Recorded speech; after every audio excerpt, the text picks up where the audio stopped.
आज हम जिस मूवी को एक्सप्लेन करना चाहते हैं उसका नाम है द डार्क नाइट। इस कहानी की शुरुआत में हमें ये दिखाया जाता है कि कुछ नकाबपोश लोग एक बैंक में घुस जाते हैं और ये उस बैंक को लूटना शुरू कर देते हैं, लेकिन साथ ही साथ ये एक दूसरे को मारना भी शुरू कर देते हैं। दरअसल जिसने प्लान बनाया होता है उसने हर एक के दिमाग में ये डाला होता है कि जितने कम लोग बचेंगे उतना ही ज्यादा पैसा मिलेगा। और जब ये लोग बैंक को लूटना खत्म कर देते हैं तो उसके बाद दो ही बचते हैं और लास्ट में एक ही बंदा बचता है जिसका नाम होता है जोकर। और जोकर इन सब पैसों को एक गाड़ी में डालकर वहां से निकल जाता है जो कि एक स्कूल बस होती है। और जिस शहर में ये चोरी होती है उसका नाम होता है गौतम। और गौतम में काफी हद तक क्राइम खत्म हो चुका होता है और ये क्राइम खत्म करने में बैटमैन का सबसे बड़ा हाथ होता है। अब मुझे कोई भी काला धंधा करने से डरते हैं, चाहे वो दिन हो या रात हो, क्योंकि बैटमैन कभी भी कहीं भी पहुंच सकता है। अब जो शहर में चोरी हुई होती है, बैटमैन उसी के सिलसिले में एक पुलिस ऑफिसर मिलने जाता है जिसका नाम होता है जेम्स। यहाँ पर बैटमैन जेम्स से कहता है कि मैंने आपको कुछ पैसे दिए थे, और जेम्स वापस कहता है कि उन पैसों से हमने ड्रग्स खरीदे थे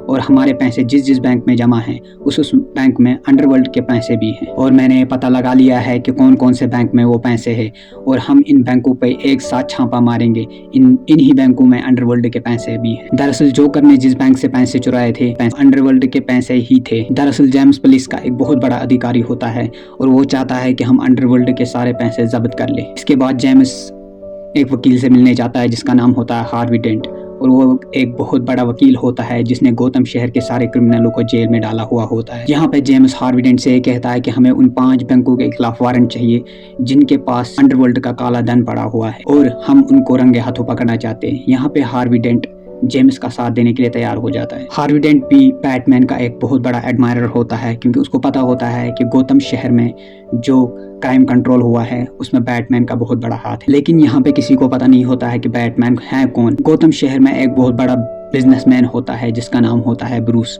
एक्चुअल में वही होता है बैटमैन, लेकिन शहर के लोग ये नहीं जानते हैं। यहीं पर अंडरवर्ल्ड के सब लोग मिल जाते हैं और उनकी एक बहुत बड़ी मीटिंग होती है। अंडरवर्ल्ड के जितने भी बड़े बड़े आदमी होते हैं उनकी एक मीटिंग होती है और टीवी पर एक आदमी भी आता है जिसका नाम होता है लॉ, और वो कहता है बैंक से जो पैसे चोरी हुए थे वो हमारे थे और वो पैसे थे $68 मिलियन। और कहता है कि पुलिस को पता चल गया है कि हमारे पैसे किन किन बैंकों में हैं और पुलिस अब उन बैंकों में छापा मार के हमारे पैसे जब्त करना चाहती है। और वो कहता है कि इससे पहले पुलिस हमारे पैसे जब्त करती मैंने वहाँ उन बैंकों से सारा पैसा निकाल दिया है और मैं हांगकांग चला गया हूँ और इसके बारे में आप लोगों को मैं इन्फॉर्मेशन नहीं दे पाया। इसी दौरान जोकर इस मीटिंग में आ जाता है और लाओ से कहता है, जो टीवी की स्क्रीन पे होता है, और कहता है कि तुम दुनिया के किसी भी कोने में छुप जाओ, बैटमैन तुम्हें ढूंढ लेगा और तुम्हें हिरासत में लेगा और तुम्हारे पैसे जब्त भी करेगा। और कहता है कि 1 साल पहले गौतम शहर पे तुम लोगों का राज था और जोकर कहता है कि उसने तुम्हारा राज खत्म कर दिया, इसलिए हमें अब बैटमैन को मारना होगा। इसी दौरान इस मीटिंग में एक आदमी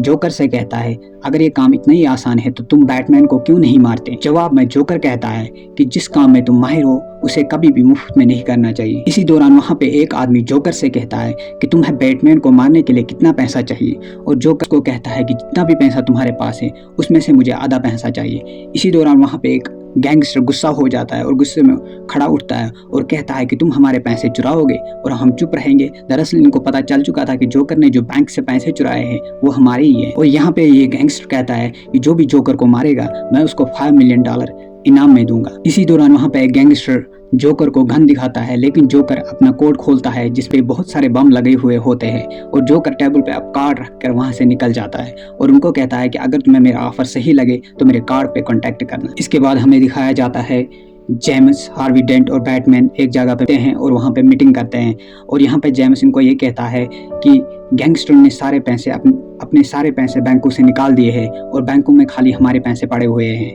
उनको पहले ही पता चल चुका था क्योंकि कोई उनको इन्फॉर्मेशन दे रहा था, और जो लाओ भी है वो भी हांगकांग भाग चुका है और चाइनीज गवर्नमेंट कभी भी हमें लाओ को नहीं सौंपेंगी। इसके बाद बैटमैन उनको कहता है कि अगर मैं लाओ को हांगकांग से पकड़ के लाता हूँ और तो क्या तुम लोग उससे सब कुछ उगलवाओगे। तो हार्वी डेंट कहता है कि वो नहीं, उसका बाप भी बोलेगा। इसके बाद बैटमैन हांगकांग चला जाता है। इसके बाद बैटमैन चाइना से लाओ को पकड़ के लाता है। हालांकि ये बहुत ही मुश्किल काम होता है, लेकिन बैटमैन उसको पकड़ के लाता है और उसको जेम्स के हवाले कर देता है। उसके बाद लाओ उनको बताता है कि मैं तुम लोगों को ये नहीं बताऊंगा पैसे कहाँ पे, लेकिन मैं तुम लोगों को उन सभी गैंगस्टर्स के नाम बता सकता हूँ। दरअसल लाओ इन सभी गैंगस्टरों का अकाउंटेंट होता है, इसी वजह से उसके पास इन सब की इंफॉर्मेशन होती है। इसके बाद लाओ उन सभी गैंगस्टरों के पता और नाम पुलिस को बता देता है और इन सभी की लोगों की गिरफ्तारियां भी होती है। इसके बाद टोटल 49 गैंगस्टरों की गिरफ्तारियां होती हैं। अगर इन सबको सजाएं होती हैं तो गौतम शहर जुर्म से साफ हो जाएगा। इसके बाद जोकर भी बहुत ही तड़प रहा होता है क्योंकि वो जानना चाहता है कि बैटमैन असल में है कौन। और इसके बाद वो लोगों की जान लेना शुरू कर देता है जो भी बैटमैन के नकाब में होते हैं, क्योंकि बैटमैन से बहुत सारे लोग इंस्पायर हुए होते हैं और वो उसका नकाब पहनते हैं, जिस वजह से वो सोचते हैं कि हम गौतम शहर से जुर्म का सफाया करेंगे और जोकर उन लोगों को मारता है। इसके बाद बैटमैन, जो कि ब्रूस एक बहुत ही बड़ा बिजनेसमैन होता है, इसके बाद वो एक पार्टी लेता है जिसमें वो हार्वी डेंट और रेचल, जो कि उसकी एक्स गर्लफ्रेंड होती है, उनको बुलाता है। और उस पार्टी में वो हार्ली की बहुत तारीफ करता है क्योंकि उसने बहुत बड़ा किरदार अदा किया होता है इन मुजरिमों को सलाखों के पीछे भेजने में। इसी पार्टी के दौरान बैटमैन को पता चल जाता है कि जोकर इस पार्टी में आ रहा है और वो हार्ली के पीछे है और उसे मारना, इसीलिए बैटमैन हार्ली को पकड़ के उसे एक सेफ जगह पे ले जाता है। लेकिन इसी दौरान जोकर वहां पे आ जाता है और वो लोगों को मारना पीटना स्टार्ट कर देता है, लेकिन रेचल उसे रोक लेती है और वो रेचल को पकड़ लेता है। इसी दौरान वहां पे बैटमैन आ जाता है और जोकर रेचल को खिड़की से बाहर फेंक देता है और बैटमैन उसे बचाने के लिए खिड़की से बाहर छलांग लगा लेता है और उसे पकड़ लेता है और उसे बचा लेता है। इसके बाद जोकर पुलिस कमिश्नर और उस जज का मर्डर कर देता है जो इन गैंगस्टरों के खिलाफ फैसला सुनाने वाले थे। इसके बाद जोकर का अगला निशाना होता है इस शहर का मेयर। जोकर उसको मारने के लिए जाता है, लेकिन वहां पे होता है जेम्स, जो अपनी जान देकर मेयर की जान बचाता है। और इसके बाद जोकर का अगला जो टारगेट होता है वो होता है हार्ली डेंट की गर्लफ्रेंड रिचल, और उसको मारने के लिए जाता है। लेकिन हार्ली डेंट रिचल को कॉल करता है कि जोकर का अगला टारगेट तुम हो, इसलिए तुम किसी सेफ जगह पे चली जाओ। और रिचल उसको कहती है कि ब्रूस का जो पेंट हाउस है वो सबसे सेफ है, मैं वहाँ पे ही जाकर छुपती हूँ। वहीं पर दूसरी तरफ हमें ये दिखाया जाता है कि बैटमैन एक आदमी से जोकर का पता पूछता है और वो बैटमैन से कहता है कि तुम कभी भी जोकर को हरा नहीं पाओगे क्योंकि तुम्हारे कुछ रूल्स हैं और जोकर कोई भी रूल फॉलो नहीं करता है। दरअसल जोकर ये सब कुछ मजे के लिए कर रहा हो, ना उसे पैसा चाहिए ना शोहरत, वो कभी भी कुछ भी कर सकता है। उसके दिल में इंसानियत नाम की कोई चीज भी नहीं होती है, साथ ही वो बहुत ही निडर होता है। इसके बाद ये आदमी बैटमैन से कहता है अगर तुम जोकर को पकड़ना चाहते हो तो अपना नकाब उतार दो क्योंकि वो तुम्हें ही मारने की कोशिश कर रहा है, इसी तरह वो तुम्हारे सामने आएगा। इसके बाद हमें हार्वी डेंट दिखाया जाता है जिसने एक आदमी को पकड़ा होता है और उसे वो जोकर का पता पूछता है और एक सिक्का उछालता है और उससे कहता है कि अगर तुमने जोकर का पता नहीं बताया तो मैं तुम्हें मार डालूंगा। इसके बाद वहाँ पे बैटमैन आ जाता है और हार्वी डेंट से कहता है कि अगर तुम्हें किसी ने का मर्डर करते हुए देखा तो तुम्हें जेल हो जाएगी और जो तुमने मुजरिमों को पकड़वाया है वो सब छूट जाएंगे। इसके बाद बैटमैन हार्ली से कहता है कि तुम कल एक प्रेस कॉन्फ्रेंस रखो जिसमें मैं अपना नकाब उतार दूंगा और जोकर सबके सामने आ जाएगा और तुम उसको पकड़ लेना। ब्रूस यानी बैटमैन को बहुत दुख होता है कि जोकर उसकी वजह से लोगों को मार रहा होता है। अब शहर के लोग भी ब्रूस के खिलाफ हो गए होते हैं। अगले दिन इसके बाद प्रेस कॉन्फ्रेंस होती है और लोग वहाँ पे चिल्ला रहे होते हैं कि बैटमैन को अरेस्ट कर लो और हार्ली डेंट उनको समझा रहा होता है कि ऐसा मत करो, लेकिन लोग नहीं मानते। बैटमैन यानी कि ब्रूस भी उसी मीटिंग में बिना नकाब के होता है और इसके बाद वो सोचता है कि मैं सामने आ जाऊँ और खुद को अरेस्ट करवाऊँ, लेकिन हार्ली इसके साथ ही वहाँ पे माइक पे कहता है कि मैं ही बैटमैन हूँ, आ जाओ मुझे अरेस्ट कर लो। इसके बाद उसको पुलिस अरेस्ट कर लेती है। इसके बाद पुलिस हार्ली को अरेस्ट करके एक गाड़ी में ले जाती है, लेकिन बैटमैन भी उनका पीछा करता है। लेकिन इसके साथ वो देखता है कि जोकर भी उनका पीछा कर रहा होता है क्योंकि उसे हार्ली किसी भी कीमत पे चाहिए होता है क्योंकि उसे लगता है कि यही बैटमैन है। इसके बाद जोकर पुलिस की गाड़ी पे फायरिंग करता है और उसे पलटा देता है, लेकिन वहाँ पे पीछे से बैटमैन भी आ जाता है क्योंकि वो हार्ली को बचाना चाहता है और जोकर किसी भी सूरत में हार्ली को पकड़ना चाहता है क्योंकि उसे लगता है कि हार्ली ही बैटमैन है। इसके बाद जोकर सीधे बैटमैन के सामने आ जाता है और उस पर गोलियां चलाना शुरू कर देता है, लेकिन बैटमैन भी सीधे अपनी गाड़ी जो है जोकर की तरफ ले जाता है, लेकिन वो अपनी जगह से नहीं हिलता है जिसकी वजह से बैटमैन की जो गाड़ी होती है वो पलट जाती है और इसके साथ ही वो उसको गोली मारने चला जाता है, लेकिन पीछे से जेम्स आता है और उसको अरेस्ट कर लेता है। यहाँ पे सबको ये लगता है कि जेम्स जो कि मेयर की जान बचाते बचाते मर चुका है, लेकिन वो जिंदा होता है। ये सब इनका एक प्लान हो। इसके बाद हमें ये दिखाया जाता है कि जोकर अब पुलिस की हिरासत में है और हमें ये भी दिखाया जाता है कि हार्ली डेंट बैटमैन नहीं है और जेम्स को इस बहादुरी के काम के लिए कमिश्नर ऑफ पुलिस बना दिया जाता है। इसके बाद हमें यह दिखाया जाता है कि जिस गाड़ी में हार्ली डेंट चढ़ता है दरअसल उसमें जोकर के ही आदमी होते हैं, यानी कि उसमें गैंगस्टर होते हैं जो हार्ली जैसे ही गाड़ी में चढ़ता है उसे वो वहाँ से किडनैप कर लेते हैं। इसके बाद बैटमैन जोकर से मिलने जाता है और उसे पूछता है बताओ हार्ली कहाँ है, और वो वहाँ पे हंसता है और कहता है कि तुमने अपने बदले में हार्ली को मरने के लिए छोड़ दिया है। दरअसल हमें यहाँ पे ये दिखाया जाता है कि जोकर बैटमैन को मारना नहीं चाहता है, बल्कि वो उसके उसूलों को तोड़ना चाहता है। जो उसके उसूल है कि वो किसी को भी नहीं मारता है। यहाँ पे जोकर बैटमैन को ये भी बताता है कि रेचल भी उसके आदमियों के कब्जे में है, और ये सुनकर बैटमैन को बहुत ज़्यादा गुस्सा आता है और वो जोकर को बहुत पीटता है। यहाँ पे जोकर बैटमैन से ये कहता है कि तुम्हारे पास ऐसी कोई भी चीज़ नहीं है जिससे तुम मुझे डरा पाओगे, क्योंकि मैं किसी भी चीज़ से नहीं डर। वो बैटमैन से कहता है कि तुम उन दोनों में से एक ही को बचा पाओगे, या तो रेचल को बचा पाओगे या हार्ली को बचा पाओगे।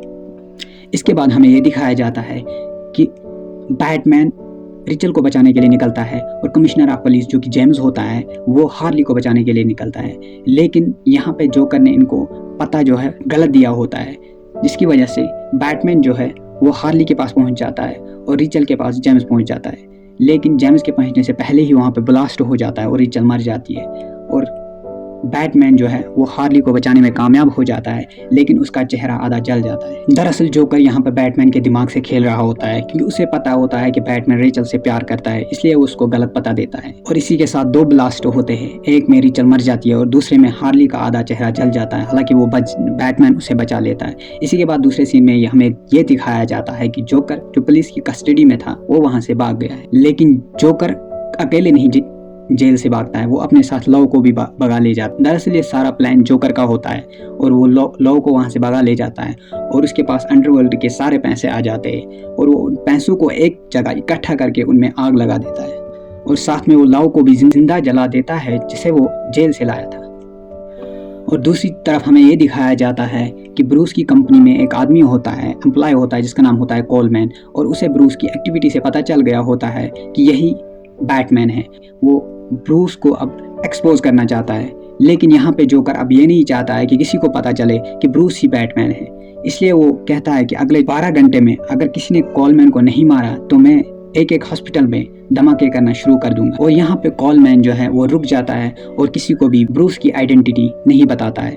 और दूसरी तरफ हमें ये दिखाया जाता है कि कमिश्नर ऑफ पुलिस जो कि जेम्स होता है वो हर एक हॉस्पिटल में चेक करने के लिए जाता है कि किस हॉस्पिटल में बम तो नहीं। और हमें यहाँ पे ये दिखाया जाता है जोकर एक हॉस्पिटल में जाता है जहाँ पे हार्ली डेंट होता है, जिसका आधा चेहरा जल चुका होता है और जिसकी गर्लफ्रेंड मर चुकी होती। यहाँ पे जोकर उसको ये कहता है कि तुम्हारे पास अब कुछ नहीं बचा है। दरअसल हार्ली की दिमागी हालत सही नहीं होती है, और यहाँ पे जोकर हार्ली को ये मानने पे कन्विंस कर देता है कि उस समय मैं जेल में था और वो मैंने धमाका वो ब्लास्ट जिसमें रेचल मरी है वो मैंने नहीं किया है।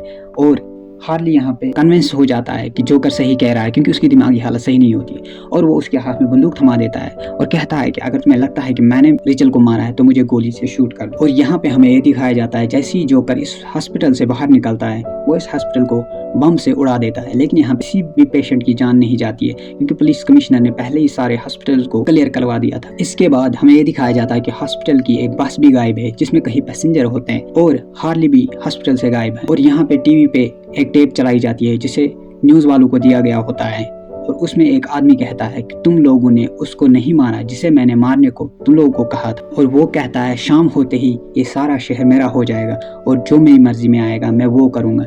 इसके बाद 3 करोड़ आबादी वाला गौतम शहर सहम जाता है, डर जाता है। इसके बाद हमें हार्ली डेंट को दिखाया जाता है जो कि उस आदमी को ढूंढ रहा होता है जिसने रेचल को अगवा करके उस जगह ले गया होता है, और वो उसको ढूंढ लेता है। इसके बाद हमें यह दिखाया जाता है कि बैटमैन जोकर को अब किसी भी हालत में ढूंढना चाहता है। इन्होंने पूरे शहर में एक सोनार डिवाइस लगाया होता है जिसकी वजह से ये जोकर को ढूंढ लेते हैं, जो कि एक बिल्डिंग में होता है, और इस बिल्डिंग में उसने कई लोगों को बंदी बनाया हो। के बाद जोकर एक काम करता है, उनको एक मास्क पहना देता है जिससे पुलिस को ये लगे कि ये सारे जोकर के आदमी। लेकिन बैटमैन यहाँ पे सारी सिचुएशन को समझ जाता है और उन सब लोगों को बचा लेता है। और इसके बाद हमें दिखाया जाता है कि 2 बोटों में लोग होते हैं, एक में कैदी होते हैं और एक में आम लोग होते हैं। उन दोनों बोटों में जोकर ने बम लगाए हुए हो, और यहाँ पे स्पीकर पे जोकर इन सब लोगों से यह कहता है अगर किसी ने बोट से कूदने की कोशिश की तो मैं उस बोट को उसी टाइम उड़ा दूंगा, और कहता है कि रात के 12 बजे इन दोनों बोटों को मैं बम से उड़ा दूंगा, लेकिन अगर किसी ने कूदने की कोशिश की तो मैं उसको उसी टाइम बम से उड़ा दूंगा। और इसके बाद जोकर उनको कहता है तुम्हारे पास, यहाँ पे जोकर ये कहता है कि अगर तुम बचना चाहते हो कि तुम दोनों की बोट में एक एक रिमोट है